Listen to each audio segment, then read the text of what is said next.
right, welcome to Hands on High Tech. Like and subscribe below. I'll show you what we're doing in the shop this evening. Gonna work on something you guys see a lot on the channel. All right, got my John Deere. This is a 2320. It's due for every 50 hours you change the oil. Pretty simple. So we're gonna drop the oil out the bottom. It's a simple plug out the bottom. And replace the oil filter, which happens to be on this side. Very easy to get through this stuff, by the way. Oil filter's right there. It says 323. So I haven't had a lot of hours on it. I noticed that the antifreeze is a little low and it's due grease the pieces. So I might put this up on a stand. The other thing is, I look down here and it looks like the hydraulic fluid looks good. So overall, I think the only thing I need to do is really just change the oil, maybe wipe a few things down, grease a little bit. I want to check the front transaxle fluid. So I'll take you for the ride. Back at you. Okay, down here under the unit, the oil plug is right here. My finger, not sure what size it is, so I'm going to try a couple different ones and see what fits.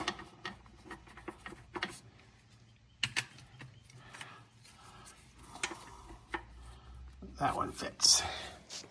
So that one is, I think it says 16. I have my glasses on, so I'm gonna say it's 16. All right, we're gonna remove that, drop that down, and we'll see what happens. All right, there's the oil coming out. I like to let it finish. Meanwhile, I'm gonna go up and pull the dipstick and let some air in the top up here. I always like to open up. This is the oil fill right here. It's on there tight. So take it off. Yeah, set it aside. And then the dipstick is kind of located here. We'll set it aside right now too. Okay, and then I'll probably top off a little bit of antifreeze here. And I hear the oil's getting close to done. And I'm gonna pull the oil filter off next. Okay, this little tool, I'll put a link to this on Amazon, but I use this thing all the time to get oil filters off. And it's kind of the only way I know to do it.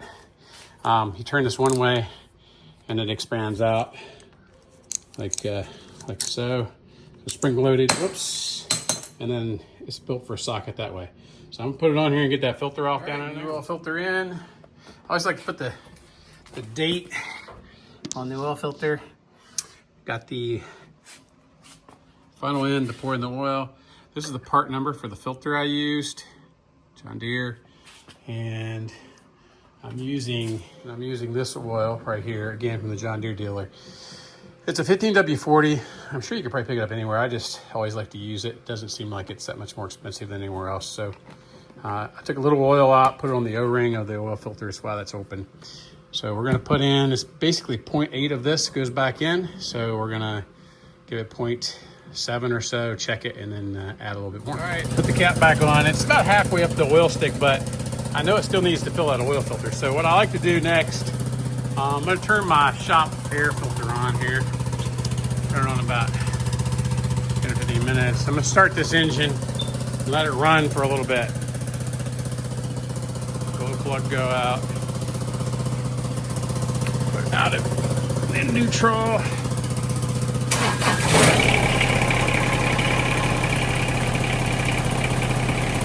Turn like a kitten. All right, we'll let that thing run for a little bit and then we'll get back at it. I'm gonna pull this open. I'm gonna clean this air filter.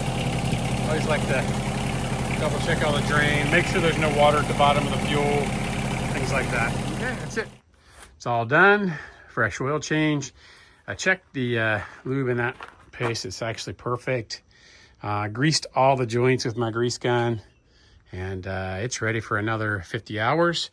You always do want to, though, note down how many hours. This has pretty low hours. It's 366.4 is what I get. So anyway, nice piece of equipment, and you take care of it, it will absolutely be there when you need it. Thanks for watching.